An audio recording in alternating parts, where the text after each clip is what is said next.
Hello, magandang hapon sa inyong lahat. Magandang hapon. So, meron tayong pag-uusapan na kontrobersiya, no?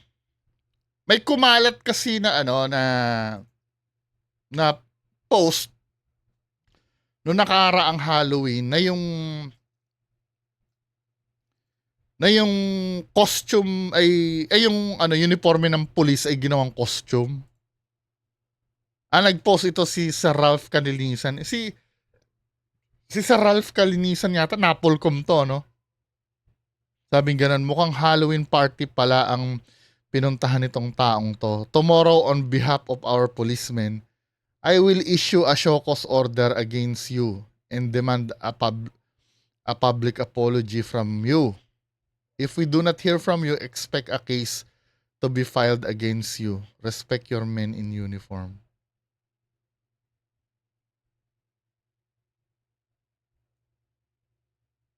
So, na-offend siya no, dito.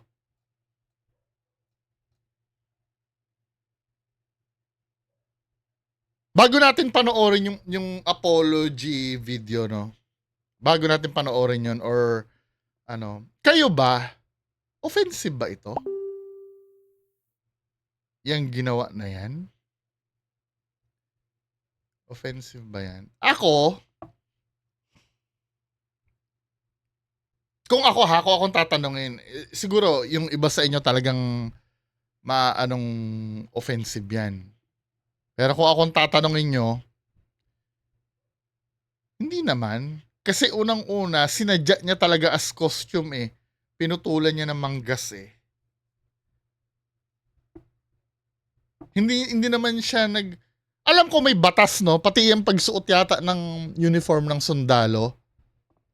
Alam ko may batas eh. Regarding dun sa pagsuot. Pero, ito kasi, wait lang ha. Si Sir Irv. Gusto ko makausap eh.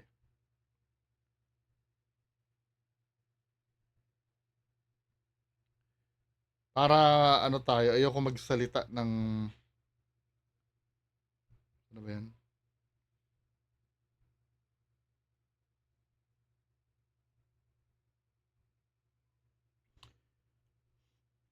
Pwede namang kung sa akin lang hindi naman siguro kasi may mga hindi naman siya tinrato as uniform eh. Pwede siguro, ganito no? Pwede, yung kompleto siya, yung may mga ano siya, anong tawag dito? May mga tsapa ba to or yung patch? Tsapa ba ito? Ay, oo, meron yata siyang Pero kung halimbawa yung ganyan, I don't think na may masama. Meron ba? Hindi naman siya talaga yung pulis talaga na as in pag nakita mo pulis yung may manggas tapos Well, kung sa akin lang naman 'yon. Pero it could be wrong. Hindi matawagan si si Sir eh. Hayaan mo na. Kung sasagot siya sa akin, edi okay lang. Gusto kong tanungin sa may nalalaman talaga dito. Pero for me, no, pwede naman sigurong palampasin to kung lang. Well, kakampihan ko si Sir Kalinisan kung ang pag-uniform niya ay talagang pulis na pulis ang dating. Kasi ito, inalter niya na ito eh. Di ba? Parang maikukumpara ko ito sa 'di ba tayo minsan nagsusuot tayo ng jacket na camouflage? 'Di ba? Parang may ko doon na hindi naman bawal. Ang bawal yung uniforme talaga na sundalo, 'di ba, na susuot mo. Pero kung magja-jacket ka nung let's say hoodie na may design na camouflage, kasi na-alter na yun eh. Hindi na ito considered as uniform eh. For me ha, for me. Wag niyo kung wag niyo kung paboran kung tutol kayo doon sa sinabi ko. Okay lang po na sabihan niyo ko diyan sa baba na yung argumento niyo.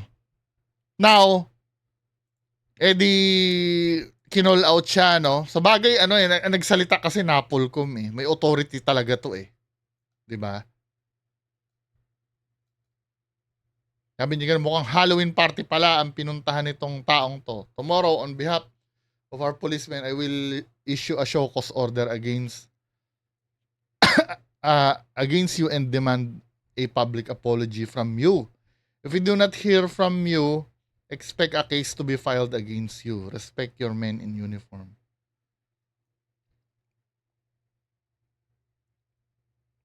Well, taga-Napolcom yung nagsabi eh. 'Di ba? Tapos ito, nag-public apology na si Kuya. No. Si Daryl Isidro, Contralinde. Ako po ay lubos na humingi ng pasensya at buong kababaang loob at humingi ng kapatawaran. Hindi ko po intensyon na mabastos ang uniforme ng mga kapulisan at ang ating ng opisina. Lubos po ang aking paggalang sa inyo at sa miyembro ng ating kapulisan. Hindi ko po inaakala na hahantong sa ganitong sitwasyon ang paggamit ko ng uniforme ng ating kapulisan bilang costume sa isang Halloween party at magiging isang usapin, muli po akong humihingi ng kapatawaran. Kasi meron naman talagang costume na pang pulis eh, no? Sabi ganun nung nagko-comment, kabibilis sa mga ganitong kasimpleng kaso. Bilis, parang si Flash. Costume kulong pero sa flood control. Ano na naman yan. Now, ito na yung sinabi ni Sir Kalinisan. Nagsisisi na po ang mama, nagsisisi na po si Da. Huwag na po nating sigurong palakin pa yung usapan. Hindi na po namin din isi-serve yung show cause order ho na yan. Magsilbing leksyon na lang ho siguro ito. Huwag na daw palakihin pero siya yung nagpalaki, no?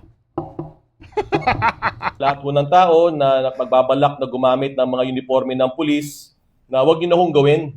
Kasi illegal po talaga. Napaparusahan po siya sa revised penal code po natin. Noon pa hong batas ito.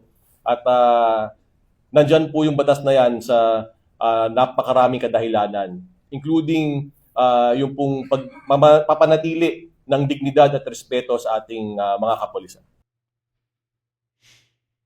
Hindi eh.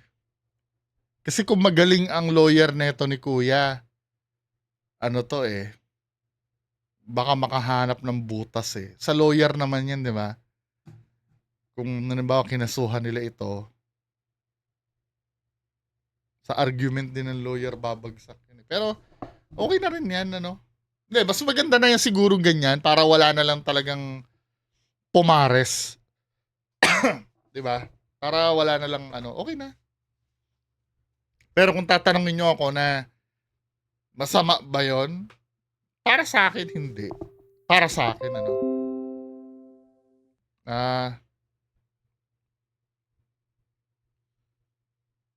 ito, nasa biyahe daw kasi si Sir Irv. Tatanungin sana kita regarding dun sa nag-costume ng police. Bawal ba yun?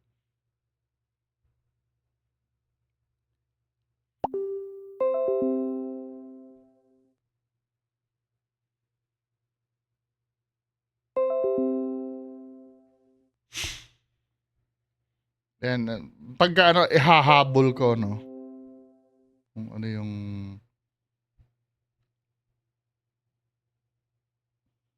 yung sasabihin. Anyway, proceed tayo sa next, Sabi ko kasi inalter naman na yung uniform eh. Next. Ano ba ito? AI yata ito eh. AI ba to? May appointment ako! Hindi ako tambay dito! Pasensya na po ma'am, nasa rounds pa po si Doc, tinitingnan pa yung mga naka-advance. Rounds! Eh di sana sinabi nyo agad! Sayang pamasahe ko! Ganyan ba serbisyo nyo? Ginagawa naman po namin ang lahat ma'am. Parang shooting yata to eh. Shooting ba to? Or ano? Kasi acting na acting si ate nurse eh. Tingnan mo. Hindi natural yung niya. Parang hinihintay niya matapos yung ni nanay. Appointment ako! Hindi Oh. ako tambay dito! Pasensya na po ma'am, nasa rounds pa po si Doc, tinitingnan pa yung mga naka-advance. Rounds! Eh di sana sinabi nyo agad! Sayang pamasahe ko! Ganyan ba serbisyo nyo? Ginagawa naman po namin ang lahat ma'am.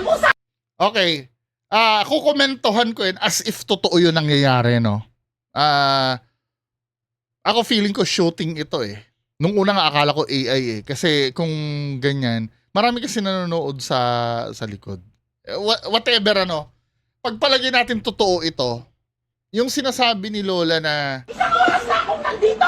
May appointment ako! Hindi ako tambay dito! Pasensya na po ma'am, nasa rounds pa po si Doc. Tinitingnan pa yung mga naka-advance. Rounds! Hindi sana sinabi niyo agad! Sayang pamasahe ko! alam mo, sad reality, no? Nagtrabaho ako sa hospital, tsaka ano, sad reality, totoo ito. Wala na akong pakialam kung drama to o hindi. Totoo ito. Yung, wag naman po magagalit yung mga doktor, no? Sometimes yung ibang doktor walang pakialam sa oras. Meron naman doktor na, ano, na yung may hiya, yung, hindi baka mahuli ako, maraming nakapila doon sa klinik ko. Kailangan, ano, pero may mga doktor talagang, ano, walang pakialam. Yung halimbawa, nag-leave ka na, no? Kasi, in-schedule ka niya, o, babalik ka sa akin. Let's say, o, sa October 8, babalik ka sa akin. O, November 8. Sabing gano'n ni Sir Ear, bawal kasi mga insignia ng pulis daw yun nandun. Wala namang nakalagay eh. As in uniform.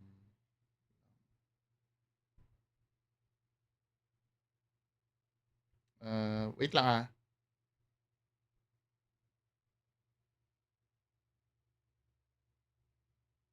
Papakita ko lang para maganda yung sagot sa atin.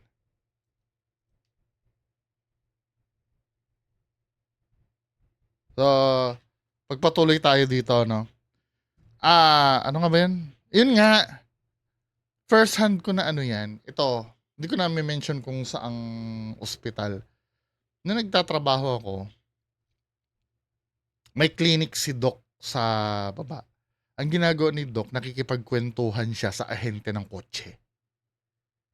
Nandun ako sa nurse station. Siyempre, busy-busyhan tayo, di ba? Nakikipagkwentuhan siya sa ahente ng kotse kasi may bibilin siyang kotse. Now, may tumatawag sa kanya, sekretary niya.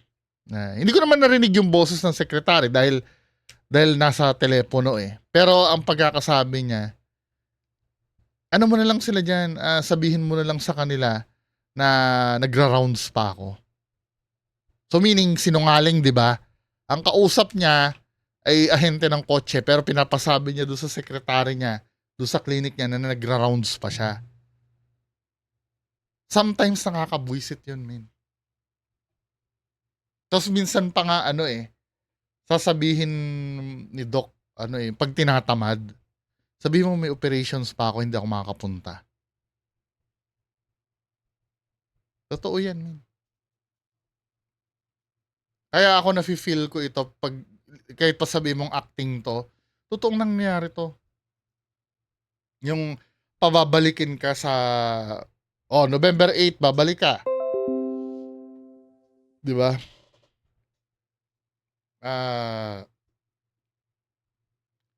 Babalik ka tapos pagdating mo doon ay hindi makakapunta si Doc dahil may emergency operation siya ngayon. May emergency surgery. Yan ang sasabihin. Now, kung totoo man yon, okay sana. Kung totoo, paano kung hindi?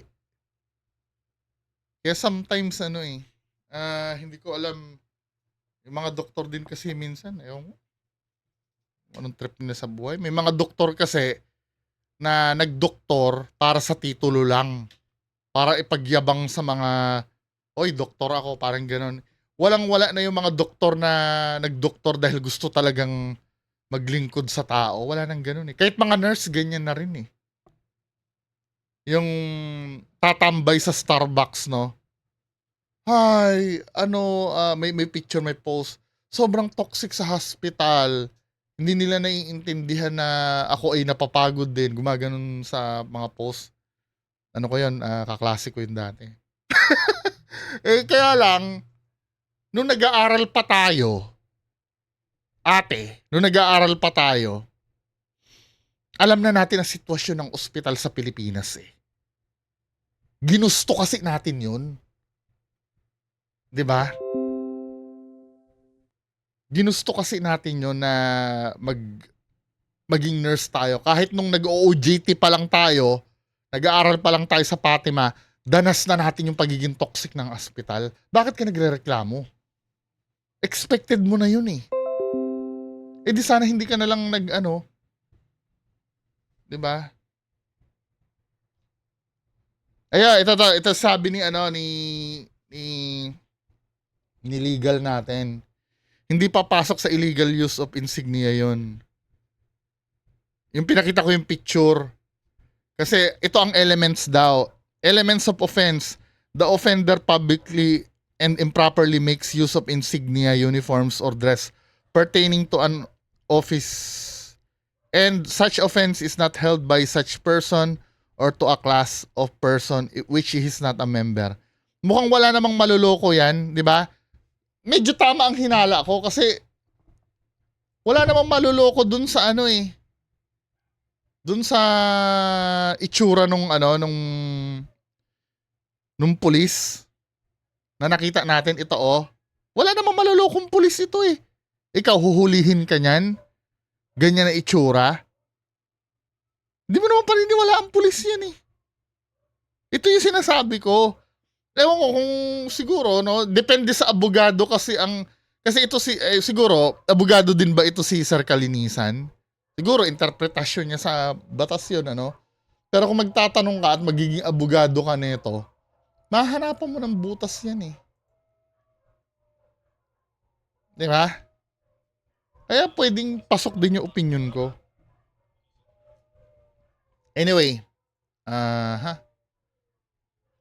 so hindi pasok yun.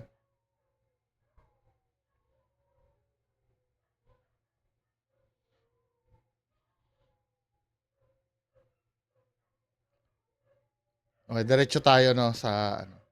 Yun ang nakakalungkot no. May mga nag-aaral para lang sa titulo dahil gustong mangibang bansa. Hindi na yun dahil diyan ako nag-fail eh.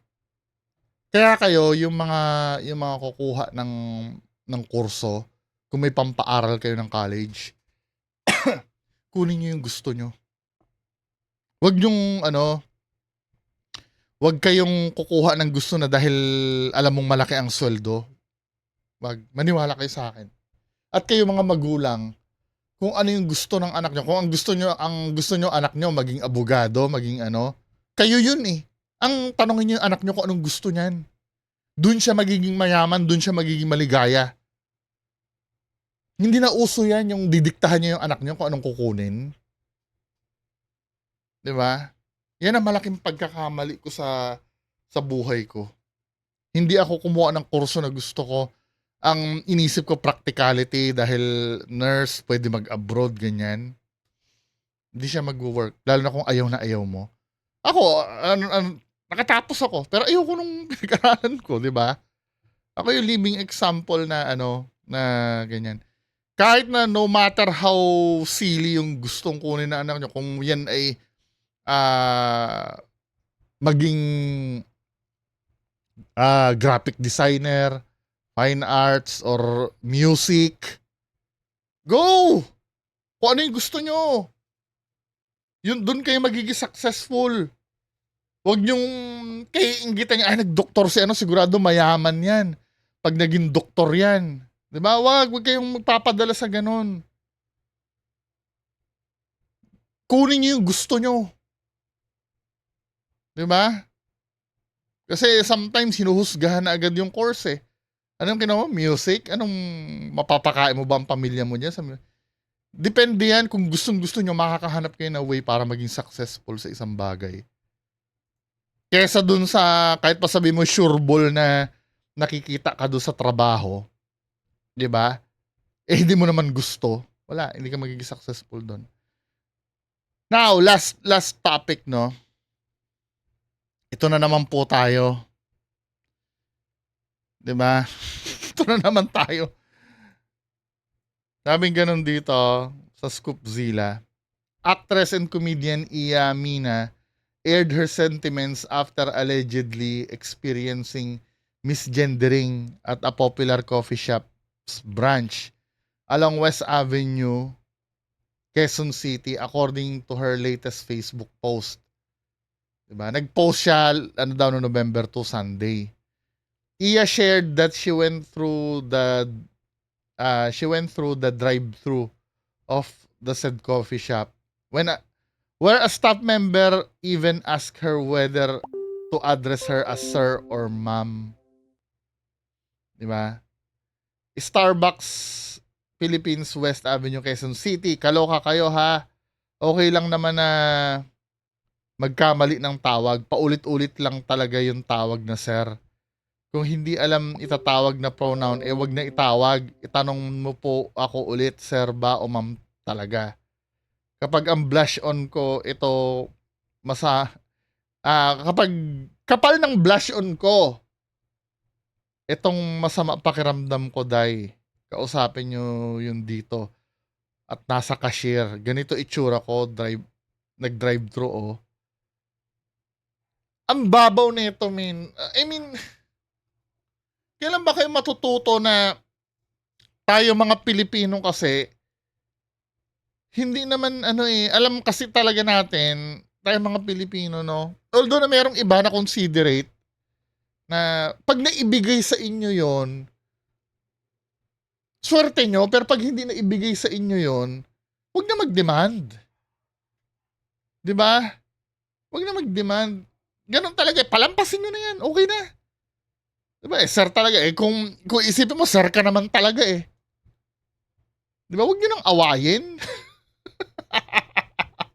Huwag nyo nang awayin. Diba?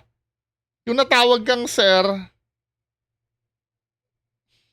palampasin, wala, ganun talaga eh. Pinanganak ka talagang bading eh. Ano gagawin natin? Kasama yan sa kasama yan sa dapat mo rin pagdaanan eh. Hayaan mo, darating ang time siguro, unti-unti na nakaka-adapt kasi ang Pilipinas sa ganyan. Pero for now, kailangan mo maintindihan na may mga tao pa rin talaga na hindi talaga sanay sa gusto nyong mangyari. Ito na lang ang consolation na isipin nyo ha. The fact na tinawag kang sir, respeto na yun sa inyo. Kasi minsan kasi nag-aagaw, lalo na drive-thru, no? Kung drive-thru yan, di ba? Nakakausap yung boses mo makapal. Siyempre, sir yung tatawag sa'yo. Automatic kasi yun eh. Kahit pa sabihin mo, kahit ako mismo, nagkakamali din dyan eh. Kasi ang teaching ko kasi pag nag-orient ako sa customer service, kapag ang isang tao ay nagdamit na pambabae, kahit alam mo ba ding, ma'am na ang itawag mo. 'Di ba? Ma'am mo na siya itawag. Ibigay mo na yan. Pero sometimes kasi, lalo na pag naka-autopilot tayo, at busy tayo, lalabas kasi yung kung ano talaga yung nasa puso natin eh. Lalo na pag naririnig mo makapal ang boses, hindi mo na, ay ano ba to, nakadamit ba ito? Lalo na kung busy, mabilisan yung gagawin. Talagang matatawag mo siya ng sir kahit sa utak mo na pag naka-makeup or nakadamit na pambabae, dapat ma'am. At yun ay pagkakamali na dapat ay pinapalampas na. Hindi naman yung intention na imak kayo eh. Kakampihan kita dito kung alam mo yung iniinsulto na sir tapos tumatawa-tawa sa harap mo. Kakampihan kita. Pero pag yung naman talaga kasi, yung alam mo yun.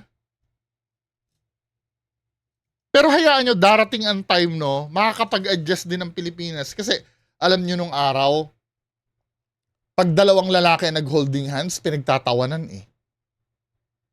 'Di ba? Pero ngayon, makikita nyo naman, dalawang lalaki magka-holding hands sa mall ngayon, wala na, hindi na pinapansin ng mga tao. Kasi nakaka-adapt na eh. At hindi natin pwedeng biglain yun. May time para doon. 'Di ba? Hindi dapat ibinibig deal ito mga ganito. Huwag kayong magaganto. Tapos ito, nung nabash siya, sabi ko na pag gumamit ba ng blush on, dapat ma'am na ang itawag. So dito naman, nagsalita siya uli. Sabi ganon, Iyamina to bashers, Hindi ako galit. May karapatan ang lahat magsalita. Yes. Totoo ito. May karapatan lahat ang magsalita. Kaya nga nagsasalita din sa'yo yung mga sinasabihan mo. 'Di ba? Totoo naman yan. May karapatan kang magsalita. May karapatan din kami magsalita, hindi lang ikaw. 'Di ba? Hindi ka naman binawalan magsalita. Kinumentan lang yung sinabi mo. Hindi ka binabawalan. Kadalasan ganyan yung interpretasyon ng mga ng ibang tao eh.